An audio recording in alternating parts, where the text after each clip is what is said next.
நம்ம மும்பை இந்தியன்ஸ் டீமோட கேப்டனா இப்போ ஹர்திக் பாண்டியா தாங்க இருக்காரு.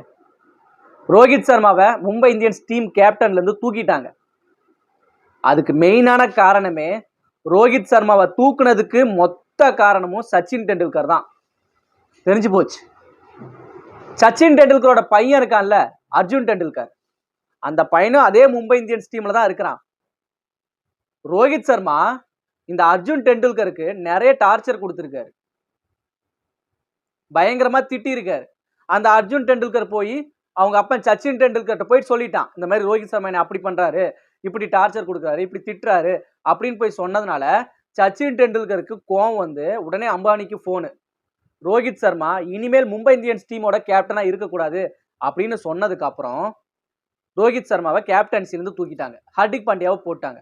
ஆனா ஹர்திக் பாண்டியாவை கேப்டன்சியா போடுறதுக்கு ஃபர்ஸ்ட் ரீசன் காரணமே இல்லை. ஃபர்ஸ்ட் சூரியகுமார் யாதவ் போடலாம், இல்ல பும்ராவை போடலாம் அப்படின்னு தான் பிளான் பண்ணியிருந்தாங்க அம்பானி குடும்பம்.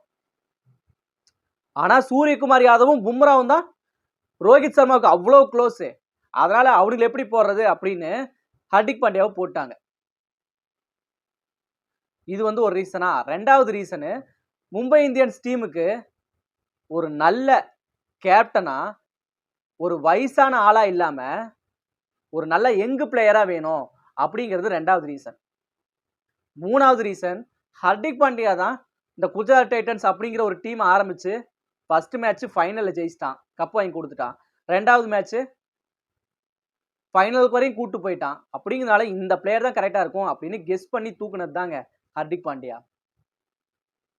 ஹர்திக் பாண்டியாவை 15 கோடி கொடுத்து மும்பை இந்தியன்ஸ் டீம் வாங்கியிருக்காங்க. அது மட்டுமா, இந்த ஆடுல நடிக்கிறதுக்கு தனி சம்பளம், அதுக்கப்புறம் பர்சனலா அம்பானிக்கும் ஹர்திக் பாண்டியாவுக்கு மட்டும் தெரிஞ்ச விஷயம் இது, பர்சனலா நிறைய கோடி கொடுத்து ஹர்திக் பாண்டியாவை எடுத்திருக்காங்க.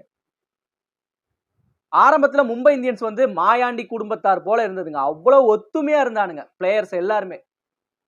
ஆனா ஹர்திக் பாண்டியா கேப்டன் ஆனதுல இருந்து எல்லாரும் அப்படியே தனித்தனியா அவன் போக்குல திரியிறானுங்க.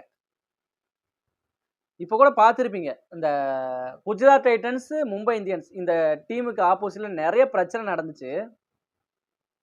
ஒரு பக்கம் பும்ரா என்ன சொல்றானா, இதெல்லாம் ஒரு ஃபீல்டிங் செட்டப்பா ஹர்திக் பாண்டியா, நீ எல்லாம் கேப்டனா அப்படின்னு ஒரு பக்கம் சொல்றான். இன்னொரு பக்கம் ஹர்திக் பாண்டியா வந்து ரோஹித் சர்மாவை அங்க இங்கேயும் அலைய விடுறான். நிறைய பிரச்சனை நடந்துச்சு.